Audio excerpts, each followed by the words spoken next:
Bonjour à tous, je suis Jamir Jihadez, formateur en classe inversée. Bienvenue dans la formation du CEP. On va commencer par parler rapidement de la classe inversée, vous en avez peut-être déjà entendu parler. Souvent on caricature en disant que ce sont la théorie en vidéo à la maison et les exercices en classe. On va voir que ça peut être plus fin que ça. Ce qui va être important de déporter à la maison chez nos formés, ce sont les bases. Tout simplement parce qu'elles sont faciles à transmettre en vidéo. Sont basiques par essence, et également parce que le temps qu'on a en présence avec nos formés, c'est une denrée rare. C'est ça qui est le plus important, c'est ça qui est le plus précieux, et donc il faut le consacrer aux choses les plus complexes. Donc finalement, si vous connaissez la taxonomie de Bloom, l'inversion elle se trouve là.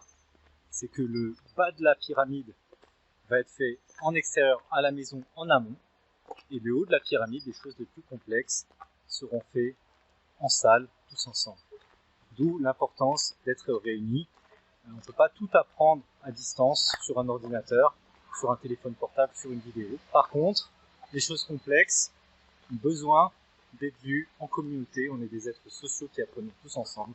Et c'est pour ça aussi que je me réjouis de vous rencontrer dans quelques jours. La classe inversée, une fois qu'on a décidé de s'y mettre, il va falloir savoir comment. Et la chance que vous avez au CEP, c'est que vous avez un environnement numérique de travail qui est vraiment bien pensé. En tout cas, c'est mon avis d'expert. Il est vraiment bien pensé pour les formés, mais surtout, en ce qui nous concerne, pour les formateurs. Ça, c'est important parce que, bien entendu, c'est une nouvelle pédagogie. C'est un coût de s'y mettre. C'est un coût de temps, c'est un coût de réflexion. C'est un coût psychologique parce que peut-être que depuis 10 ans, on est habitué à enseigner d'une certaine façon, à former d'une certaine façon, et on se propose de changer. Donc ça fait peur, c'est normal. Mais selon moi, vous avez tout ce qu'il faut pour vous lancer dans les meilleures conditions possibles et de vous appuyer sur un contexte qui est authentique avec du coup une bonne motivation pour vous et pour vos formés. Et en ce qui me concerne, ma formation va plus s'approcher du côté pédagogique, comment transformer nos approches pédagogiques dans le cadre de la classe inversée. Il faut bien sûr s'attendre à des difficultés. Quelles sont-elles?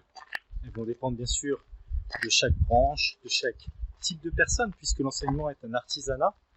On est artisan de son enseignement. On ne peut pas juste décalquer ce que d'autres font pour soi-même. On doit y mettre du sien, et on y met tous les jours du sien. Mais il y aura également des satisfactions. Quelle satisfaction attendez-vous de la classe inversée? Quelle attente avez-vous? Et quel objectif vous fixez-vous pour vous et pour vos formés? Au final, en ce qui me concerne, bien entendu, je suis très satisfait d'être passé à la classe inversée il y a une dizaine d'années. Et je reviendrai en arrière pour rien au monde. Ça m'a permis de créer, finalement, dans mon métier d'enseignant, d'être créatif. Et surtout, le fait est que j'ai pu observer que mes étudiants, quelle que soit leur origine sociale et leur niveau de départ, n'avaient aucun mal à s'engager dans l'activité que je leur proposais.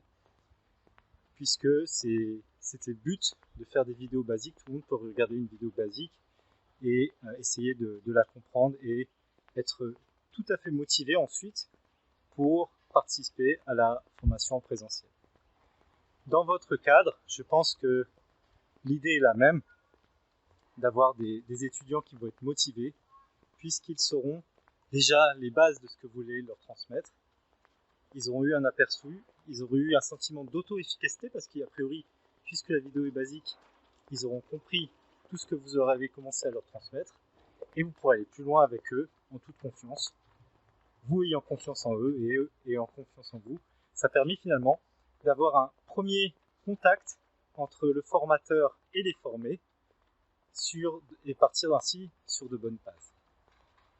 Je vous invite maintenant à répondre à un quiz qui va nous permettre de travailler le plus efficacement possible lors de notre rencontre en présentiel. À bientôt.